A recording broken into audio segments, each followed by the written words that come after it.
Creator. Even if some of us were bad and some of us were good, but we all established that there's one Creator, we would still have a way to reach what we call arbitration and adjudication, isn't it?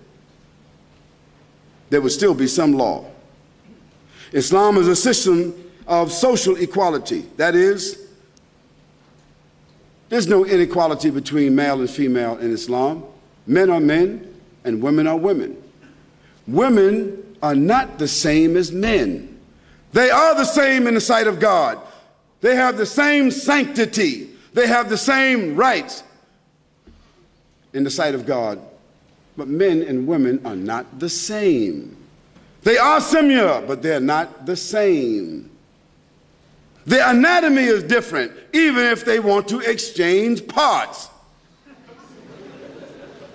Still, it provides a psychological problem. When you find a male or female that has had a sex change, they also need a psychological change. It doesn't work. Male and female are similar human beings from the same soul. From the same soul they were created, but they're not the same. They have a different psychology, they have a different anatomy, and they have a different destiny and function in the society. A balanced, natural, normal, healthy family society will admit that and apply that. Although the Supreme Court of the United States and the House of Lords, the House of Commons, whatever they call them in Great Britain, and I don't know what do you call it here, but in the Western civilizations now, they accept that somehow or another a healthy family can be two women that marry, two men that marry, and adopt children. They call that a nuclear family. What does that sound like?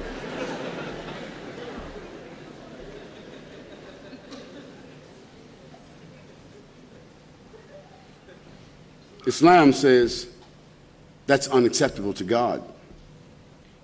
Abraham, Moses, David, Solomon, John the Baptist, Jesus Christ, all the prophets of God who came from God with a pure message, they said that that is wrong, that is ungodly, that is immoral. Now, I believe them. I don't believe the human beings that ignore them. And the result of those that don't heed the message of those prophets is disease, deformity, imbalance, dysfunction, disparagement, inevitably despair, suicide. That's what happens to those kinds of people. Check their lives out in the long run. It doesn't work. Islam is a system that encourages and promotes knowledge and science. Islam is a system that strikes the balance between individualism and socialism. Islam eliminates religious excess and ritualistic innovation. Islam is a religion which is against religious intolerance and extremism. We cannot say that a person is, we could say a person is a Muslim extremist, a Christian extremist, a Muslim criminal, a Jewish criminal, a Christian criminal. We could say that. But we cannot say that Islam is an extremist religion, because Islam, by definition, means a law that Almighty God has established for equity between the human beings, which is surrender and submission to His will, and God is not an extremist. And we cannot indict Jesus Christ for what Jim Jones did. We cannot indict Jesus Christ for what Charles Manson did. And he said he was the coming back of Christ. We cannot indict Jesus Christ for what Hitler did. We cannot indict Jesus Christ for what Timothy McVeigh did. Then how can we indict Islam for what perhaps some Muslims do? It's only fair. What's good for the goose is good for the gander. You heard that before. What's good for you has to be good for me. To be equitable, you can't say one thing for Muslims and another thing for Christians. That's not fair. I haven't heard any headlines, although all of the murder, as a matter of fact, I was wondering why 56 Catholic priests, cardinals, bishops that are very close, I mean exceptionally close to the Pope, 56 who are convicted pedophiles and have been pedophiles convicted over a protracted period of time, none of them were called Christian criminals. Yet they were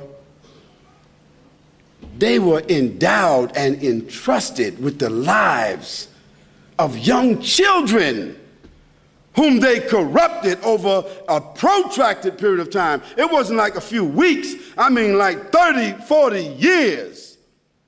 That's like the fox being in the chicken house for 40 years. And it's not even really being in the chicken house, it's being in the chickadee house. Because they were not even chickens yet.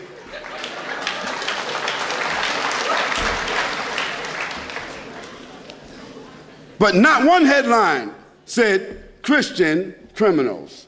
As a matter of fact, they doctored it up as if they needed some kind of psychological help. It was a little mistake, and we just need to work this thing out a little bit. And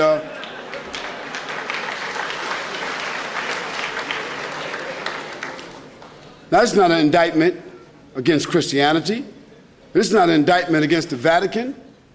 Those were just some people who were entrusted with religious sanctity.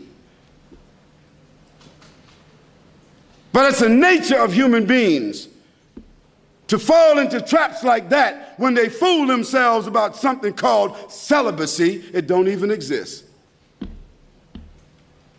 Don't even try to be celibate. Don't even try to tell me that. It's something you're doing to balance it out.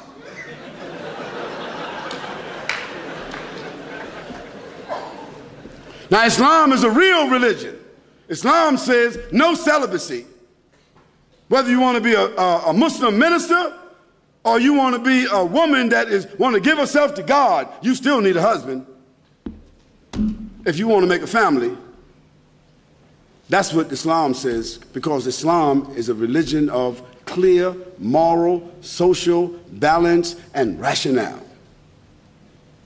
Islam is a religion of pure and wholesome moral principles. Yes, in Islam, alcohol, drugs, fornication, adultery, gambling, illicit sex, sodomy, child